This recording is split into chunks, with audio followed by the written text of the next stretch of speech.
नमस्कार। संपूर्ण सनातन में आपका स्वागत। आज कनक धारा स्तोत्रम प्रस्तुत करेंगे। श्री आदि शंकराचार्य जी द्वारा बहुत सारे श्लोकों की रचना की गई है, हजारों की संख्या में। वो धीरे धीरे आपके समक्ष प्रस्तुत करेंगे। उनमें से उपयोगी जो होंगे विशेष, वो आपके लिए विशेष रूप से प्रस्तुत करेंगे। उन्हीं में से एक आज ये धन प्राप्ति के लिए, वैभव प्राप्ति के लिए, ऐश्वर्य की प्राप्ति के लिए, दरिद्रता से मुक्ति के लिए कनक धारा स्तोत्र बहुत प्रसिद्ध माना गया है। इसको हम पढ़ेंगे। इसको यदि नित्य पाठ आप इसका करें तो निश्चित रूप से आपकी दरिद्रता दूर होने लगेगी और धन आगमन के नए नए स्रोत खुलने लगेंगे। अब विशेष बात ये कि स्रोतों की संख्या हजारों में है, लेकिन उनसे लाभ लेने वालों की संख्या गिनती पर है, उंगलियों से गिना जा सकता है। कारण कि व्यक्ति सब कुछ तुरंत फुरत पाना चाहता है, शॉर्टकट। लेकिन यदि वो पूर्ण विश्वास रखे, पूरी श्रद्धा, भक्ति, आस्था, समर्पण और लगन से इन स्तोत्रों का पाठ करता रहे, तो उसे निश्चित रूप से अपने जीवन में परिवर्तन देखने को मिलेगा। तो इन सब बातों का ध्यान रखते हुए ही अब आप स्तोत्र पाठ करेंगे तो आपको निश्चित ही सफलता मिलेगी। धैर्यपूर्वक पाठ करते रहें, निरंतर नियमित रूप से पाठ करते रहें। अपनी श्रद्धा, अपनी भक्ति, विश्वास को बढ़ाए रखें, बनाए रखें, तब निश्चित ही ये स्तोत्र आपके लिए मंगलकारी सिद्ध होंगे। कनक धारा स्तोत्र के बारे में कहा जाता है कि ये वो स्तोत्र है जो आपके घर में कनक धारा यानी स्वर्ण धारा बहाता है, यानी अपार धन संपत्ति लेकर के आता है। माता महालक्ष्मी की कृपा से ये स्तोत्र आपकी दरिद्रता, निर्धनता को दूर करता है और धन आगमन के नए नए स्रोत उत्पन्न करता है। प्रस्तुत है कनक धारा स्तोत्रम, जो कि आपकी स्क्रीन पर भी प्रदर्शित हो रहा है। अंगम हरिः पुलक भूषणमाशयन्ती भृङ्गाङ्गनेव मुकुलाभरणं तमालम् अङ्गीकृताखिलविभूतिरपाङ्गलीला माङ्गल्यदास्तु मम मङ्गलदेवतायः। मुग्धा मुहुर्विदधति वदने मुरारेः प्रेमत्रपा प्रणिहितानि गतागतानि मालाद्रशोर्मधुकरीव महोत्पलेया सा मे श्रियं दिशतु सागरसम्भवायः। विश्वामरेन्द्रपदविभ्रमदानदक्ष मानन्दहेतुरधिकं मुरविद्विषोऽपि ईशन्निषदितु मयि क्षणमीक्षणार्ध मिन्दीवरोदरसहोदरा मन्दिरायः। आमीलिताक्षमधिगम्य मुदा मुकुन्द मानन्दकन्दमनिमेषमनङ्गतन्त्रम् आकीकरस्थितकनीनिकपक्ष्मनेत्रम् भूत्यय भवेन्मम भुजङ्गशयाङ्गनायः। इसे पुनः पढ़ते हैं। भूत्यय भवेन्मम भुजङ्गशयाङ्खनायः। बाह्वन्तरे मधुजितहर्षितकौस्तुभेया हारावलीव हरिनीलमयी विभाति कामप्रदा भगवतो अपि कटाक्षमाला कल्याणमावहतु मे कमलालयायः। कालाम्बुदालिललितोरसिकैटभारेर्धाराधरे स्फुरति या तडिदङ्गनैव मातुः समस्तजगतां महनीयमूर्ति भद्राणि मे दिशतु भागर्वनन्दनायः। प्राप्तं पदं प्रथमतः किल यत् प्रभावान् माङ्गल्यभजि मधुमाथिनि मन्मथेन मय्यापतेत्तदिह मन्थरमीक्षणार्धम् मन्दालसञ्चमकरालयकन्यकायः दद्याद्यदयानुपवनो द्रविणाम्बुधारा मस्मिन्न किञ्चन विहङ्गशिशौ विषण्णे दुष्कर्म धर्ममपनीय चिराय दूरम् नारायण प्रणयिनी नयनाम्बुवाहः इष्टाविशिष्टमतयोऽपि यया दयार्द्र दृष्ट्या त्रिविष्टपपदं सुलभं लभन्ते दृष्टिः प्रहृष्ट पुनः पढ़ें दृष्टिः प्रहृष्टकमलोदरदीप्तिरिष्टां पुष्टिं कृषीष्ट मम पुष्करविष्टरायः गीर्देवतीति गरुणध्वजभामिनीति शाकम्भरीति शशिशेखरवल्लभेति सृष्टिस्थितिप्रलयसिद्धिषु संस्थितायै तस्यै नमस्त्रिभुवनैकगुरुस्तरुण्यै श्रुत्यै नमोऽस्तु शुभकर्मफलप्रसूत्यै रत्यै नमोऽस्तु रमणीयगुणाश्रयायै शक्त्यै नमोऽस्तु शतपत्रनिकेतनायै पुष्ट्यै नमोऽस्तु पुरुषोत्तमवल्लभायै नमोऽस्तु नालीकविभावनायै नमोऽस्तु दुग्धोदधिजन्मभूत्यै नमोऽस्तु सोमामृतसोदरायै नमोऽस्तु नारायणवल्लभायै सम्पत्कराणि सकलेन्द्रियनन्दनानि साम्राज्यदानविभवानि सरोरुहाक्षी त्वदवन्दनानि दुरिताहरणोद्यतानि मामेव मातरनिशमकलयन्तु नान्यत् पुनः पढ़ते हैं यत्कटाक्षसुमुपासनाविधिः सेवकस्य सकलार्थसम्पदः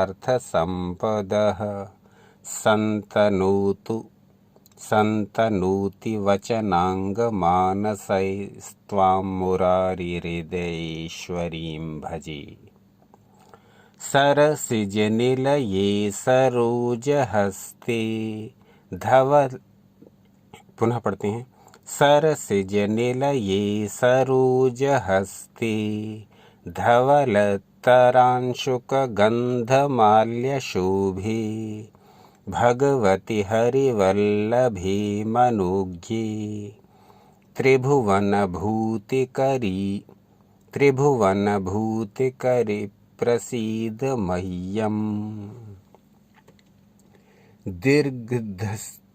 पुनः पढ़ते हैं दीर्घस्तिभिः कनककुम्भमुखावसृष्ट स्वर्वाहिनी विमलचारुजलप्लुताङ्गीं प्रातर्नमामि जगतां जननीमशेष लोकाधिराजगृहिणीममृताब्धिपुत्रीं कमले कमलाक्षवल्लभे त्वं करुणापूरतरङ्गितैरपाङ्गै अवलोकय माम किञ्चनानां प्रथमं पात्रमकृत्रिमं दयायः स्तुवन्ति ये स्तुतिभिर्मुभिर्वन्व पुनः पढ़ते हैं स्तुवन्ति ये स्तुतिभिर्मुभिरन्वहम् त्रयीमयी त्रिभुवनमातरं रमाम गुणाधिका गुरुधनभोगभागिनो भवन्ति ते भुवि बुधभाविताशयः। तो ये श्री आदि शंकराचार्य जी द्वारा रचित कनकधारा स्तोत्र है। इस स्तोत्र की विशेषता ये है कि बिना किसी कर्मकांड के भी यदि इसका नित्य प्रतिपाठ किया जाए, नित्य पूजा के समय जब आप प्रातःकाल की उपासना अपनी करते हैं, जो भी दैनिक नित्य अर्चना आप करते हैं, चाहे वो मंत्र जाप करते हो या नाम जाप या आरती चालीसा आदि का पाठ करते हो या ध्यान आदि करते हो, उसी समय बैठ कर के आप इस कनकधारा स्तोत्र का पूरी श्रद्धा भक्ति आस्था और विश्वास के साथ पाठ प्रारंभ कर दीजिए। माता महालक्ष्मी का चित्र आपके यदि पूजा घर में ना हो तो उसको ला करके रखिए, नारायण और लक्ष्मी का एक साथ का चित्र, और वहाँ उनके चित्र के समक्ष धूप दीप प्रज्वलित करके इस कनकधारा स्तोत्र का नियमित पाठ करिए।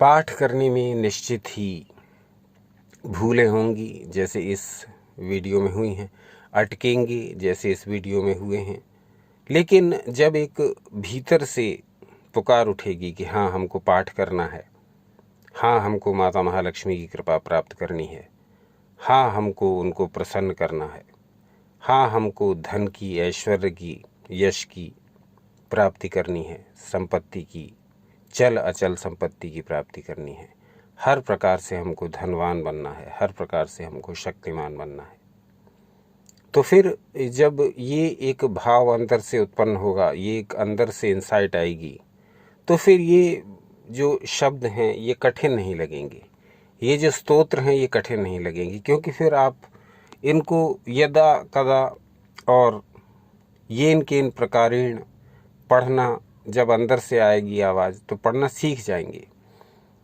50 बार, 100 बार, 500 बार गलत पढ़ेंगे, लेकिन उसके पश्चात जब इसको सीखना चाहेंगे तो वो एक लय बनती चली जाएगी, भीतर से एक सिस्टम बनेगा। कई बार आपने देखा होगा सांसारिक जीवन में भी जब आप बहुत सारे कामों को सीखना चाहते हैं तो प्रारंभ में बहुत अड़चनें आती हैं, लेकिन जब आप लगे रहते हैं तो उन कामों को आप सीख जाते हैं, उन स्किल्स को आप सीख जाते हैं। इसी तरह से आध्यात्मिक जगत में भी है। जैसे सांसारिक जगत में आप बिना प्रयत्न के, बिना दृढ़ निश्चय के किसी कार्य को नहीं सीख पाते हैं, नहीं कर पाते हैं, कोई भी स्किल नहीं अपना पाते हैं, उसी प्रकार से आध्यात्मिक जगत में भी है। हमको लगता है कि स्तोत्र बड़े कठिन हैं, श्लोकों का पाठ बहुत कठिन है, लेकिन जब हम अंदर से ये संकल्प कर लें कि कितना भी कठिन हो मैं इसको पढ़कर, इसको सीख कर और इसके अर्थों को जानकर ही रहूँगा, तो फिर वो एक अंदर से आपको इंसाइट मिलती है। वो दैवी शक्तियाँ भी आपकी सहायता करती हैं जिनके स्तोत्र आप पाठ कर रहे हैं, जिनको आप स्मरण कर रहे हैं, जिनका नाम आप जप रहे हैं, जिनके स्तोत्र आप पढ़ रहे हैं, जिनके श्लोक आप जप रहे हैं, वो दैवी शक्तियाँ स्वयं ही तैयार हो जाती हैं आपकी सहायता करने के लिए, क्योंकि आप उनकी ओर जब एक पग बढ़ाते हैं तो वो आपकी ओर 4 पग बढ़ाने लगती हैं। तो इस प्रकार से जो भी स्तोत्र हो, कनकधारा स्तोत्र का आज वर्णन किया, जो कि धन प्राप्ति के लिए विशेष है, लेकिन और जो भी अन्य भी स्तोत्र हों आप उनको पढ़ना चाहते हैं और आप संबंधित देवी या देवता को प्रसन्न करना चाहते हैं तो उनका भी पाठ बहुत लगन से प्रारंभ कर दीजिए। और जब आप नित्य इन्हें पढ़ते रहेंगे तो महान भूलों के पश्चात भी धीरे धीरे एक समय वो आएगा कि आप इन स्तोत्रों का पाठ ठीक प्रकार से कर पाएंगे और एक लय में कर पाएंगे। एक संस्कृत भाषा की विशेषता ये है कि ये एक वैज्ञानिक प्रक्रिया, एक विशेष प्रकार की शब्द रचना के आधार पर बनी गई है जो अन्य भाषाओं में नहीं मिलता है। जब आप इसको एक लय में पढ़ते हैं, एक गाने के रूप में पढ़ते हैं, एक भाव लेकर के पढ़ते हैं, तो वही इसकी जो शब्द रचना है वो इस प्रकार से है कि आपको आनंद आने लगेगा उन स्तोत्रों को पढ़ते समय। चाहे आप शतनाम पढ़ रहे हों, चाहे सहस्त्रनाम, चाहे स्तोत्र पढ़ रहे हों, उनको गाने में, उनको जपने में, उनको पढ़ने में आपको एक विशिष्ट प्रकार का आनंद आएगा। और वो आनंद इस प्रकार का होगा कि वो आपके भीतर की ऊर्जाओं को प्रभावित करने लगेगा। एक एक शब्द इस प्रकार से रचा गया है संस्कृत में, स्तोत्रों में एक एक वाक्य इस प्रकार से रचा गया है, एक एक लाइन इस प्रकार से रची गई है कि जब आप उसका उच्चारण करते हैं, एक एक मंत्र इस प्रकार से रचा गया है कि जब आप उसका उच्चारण करते हैं तो आपके शरीर की ऊर्जा निश्चित रूप से उससे प्रभावित होती है। आपके चक्रों में एक एक शब्द एक प्रकार का प्रहार करता हुआ चलता है, सोए हुए चक्रों को जगाने का काम करता है, सोई हुई ऊर्जाओं को उठाने का काम करता है। तो आप प्रत्येक शब्द को बहुत ध्यान से पढ़ें, क्योंकि किसी भी स्तोत्र का या किसी भी शतनाम, अष्टोत्तर शतनाम या सहस्त्रनाम का एक एक शब्द ऋषियों ने बहुत सोच समझकर उस स्थान पर रखा है जहां उसे होना चाहिए। तो जब भी आप इन स्तोत्रों को पाठ करें तो ये सोच करके करें कि इस स्तोत्र के पाठ का फल तो मुझे बाद में मिलेगा, जब मिलेगा तब मिलेगा ही, लेकिन इसका तुरंत फल मुझे अभी मिल रहा है। क्या फल है वो फल ये है कि मेरी ऊर्जाओं में वृद्धि होनी प्रारंभ हो गई है, बस अभी से, इसी क्षण से। जब आप स्तोत्र पाठ, ये बहुत बड़ा रहस्य है जिसे अध्यात्म जगत के जिज्ञासु आपस में शेयर करते हैं, और वो ये कि किसी भी आप देवी देवता के मंत्र का जाप कर रहे हैं, किसी भी स्तोत्र का पाठ कर रहे हैं, किसी भी चालीसा का पाठ कर रहे हैं, यहाँ विशेष रूप से संस्कृत की बात करेंगे, तो जब भी आप पढ़ रहे हैं, जप रहे हैं, तो आप ये बिल्कुल ना सोचें कि इसका फल मुझे क्या मिलेगा, कब मिलेगा, कब तक मिलेगा, देर हो रही है, इतने दिन हो गए, इतने सप्ताह बीत गए, इतने माह हो गए। ऐसा बिल्कुल ना सोचिए, क्योंकि जब भी आप मंत्र जाप करते हैं, जब भी आप स्तोत्र जाप करते हैं, श्लोक पढ़ते हैं, शतनाम, अष्टोत्तर नाम, सहस्त्रनाम पढ़ते हैं, तो उसका एक एक शब्द इस प्रकार से रचा गया है ऋषियों द्वारा कि वो आपके भीतर की ऊर्जाओं को जगाने का काम करता है। तो जैसे ही आप स्तोत्र पाठ पढ़ रहे हैं, उसका सबसे बड़ा प्रभाव तो उसी समय, उसी क्षण आपके शरीर, मन और प्राण पर पड़ रहा है। ये एक बहुत बड़ा रहस्य है, और इस रहस्य को वो सभी लोग जानते हैं जो मंत्र जाप नियमित करते हैं, जो नाम जाप नियमित करते हैं, जो स्तोत्रों को पढ़ते हैं नियमित रूप से, जो किसी न किसी एक विशेष शतनाम या सहस्त्रनाम आदि का पाठ करते हैं। उन सबको इस रहस्य का पता है कि इसको पढ़ने या सुनने मात्र से ही एक आनंद की, एक शांति की, एक ऊर्जा की प्राप्ति होने लगती है। फल तो उसका जब मिलेगा तब मिलेगा ही, लेकिन उसका त्वरित फल मिल जाता है, और वो ये कि आपको अपने भीतर परिवर्तन अवश्य ही अनुभव होता है। आप पहले उस स्तोत्र पाठ के पढ़ने से पहले जो आपकी मन स्थिति थी, जो आपकी भावों की स्थिति थी, वो नहीं रहती है, वो चेंज हो जाती है। तो ये इसका सबसे बड़ा प्रभाव है। जब भी आप स्तोत्र पाठ करें, इस बात को अवश्य अनुभव करें। अच्छा, ये सब हमने अनुभव किया और आपके समक्ष रखा। अब आप क्या सोचते हैं इस बारे में, आपके क्या विचार हैं, ये खुल करके बताइए कमेंट बॉक्स में। आज का अंक कैसा लगा ये अवश्य बताइए, और इस विषय में या अन्य विषयों में क्या जानना चाहेंगे ये अवश्य बताइए। अपना अनमोल समय हमें देने के लिए हार्दिक धन्यवाद।